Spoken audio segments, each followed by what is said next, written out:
Hello everyone, good morning. তোমরা সকলে কেমন আছো? আশা করছি তোমরা খুব ভালো আছো। আর আমি তো আজকে খুব খুব ভালো আছি, কারণ আজকে আমার জন্মদিন। Happy birthday to me. তো আজকে ভাবলাম সকালটা মন্দিরে যাওয়া থেকেই শুরু করা যাক। তো রেডি হয়ে গেছি, কেমন লাগছে আমাকে অবশ্যই জানিও। তো চলো যাওয়া যাক মন্দিরে এবারে। সকাল সকাল মায়ের দর্শন করেই দিনটা শুরু করলাম আজকে। তো ভালোভাবে পুজো দিয়ে বাড়ির পথ ধরলাম। আর ভীষণই রোদ ছিল, তাই ছাতাটা নিয়েই গেছিলাম। তাই পুজো দিয়ে আস্তে আস্তে হেঁটে হেঁটে বাড়ির পথ ধরলাম। আমাদের বাড়ির থেকে 10-15 মিনিটের দূরত্বেই ছিল মন্দিরটা। তো হেঁটে হেঁটেই বাড়ি চলে এসেছিলাম। বাড়ি এসে ভালো করে ফ্রেশ হয়ে এবারে রেডি হয়ে গেলাম আমার বাকি দিনটা সেলিব্রেট করার জন্য। তো এই যে বেরিয়ে পড়েছি, প্রচুরই রোদ ছিল, তাই মুখটা ভালো করে বেঁধে নিয়েছিলাম স্কার্ফে। আর বেরিয়েই প্রথমে চড়ে গেছিলাম মুভি দেখতে। আজ বরুণ ধাওয়ানের সেই নিউ মুভিটা দেখতে চলে গেছিলাম আজকে।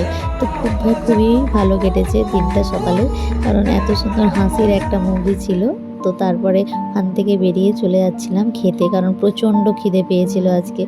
আর তারপরে সকাল থেকে সেরকম কিছু খাওয়াও হয়নি। তো তাড়াতাড়ি ওখান থেকে বেরিয়ে আমরা চলে এলাম রাজবাড়িতে, যেখানে অনেক দিন আগে এসেছিলাম, তারপর আর আসা হয়নি। তো আজকে চলে গেছিলাম দুপুরের লাঞ্চ করতে রাজবাড়িতে।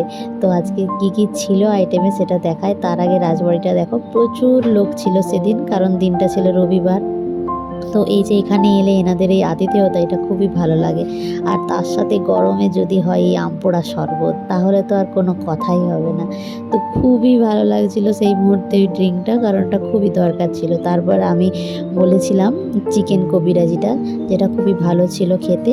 তারপরে চলে এসেছিল আমার পছন্দের একটি আইটেম, যেটা হলো বাসন্তী পোলাও, তার সাথে মাটন ডাক বাংলো। খুবই সুস্বাদু ছিল। আর মাটনটা তো পুরো তুলতুলে ছিল, মানে হাতে ধরলেই যাকে বলে ভেঙে পড়ে যাবে এরকম একটা অবস্থা। তো তারপরে টেস্ট করে দেখলাম যে না, সত্যি খুবই ভালো লাগছিল। আর একদম গরম গরম সার্ভ করেছিল, তো মানে খেতে একদম অসাধারণ লেগেছে। তারপরে খাওয়া দাওয়া শেষে মশলা কোল্ড ড্রিঙ্কস নিয়ে খেলাম, আর খুবই ফ্রেশ লাগছিল। তারপরে ওনারা দিয়ে গেছিলেন যে পান আর মুখশুদ্ধি।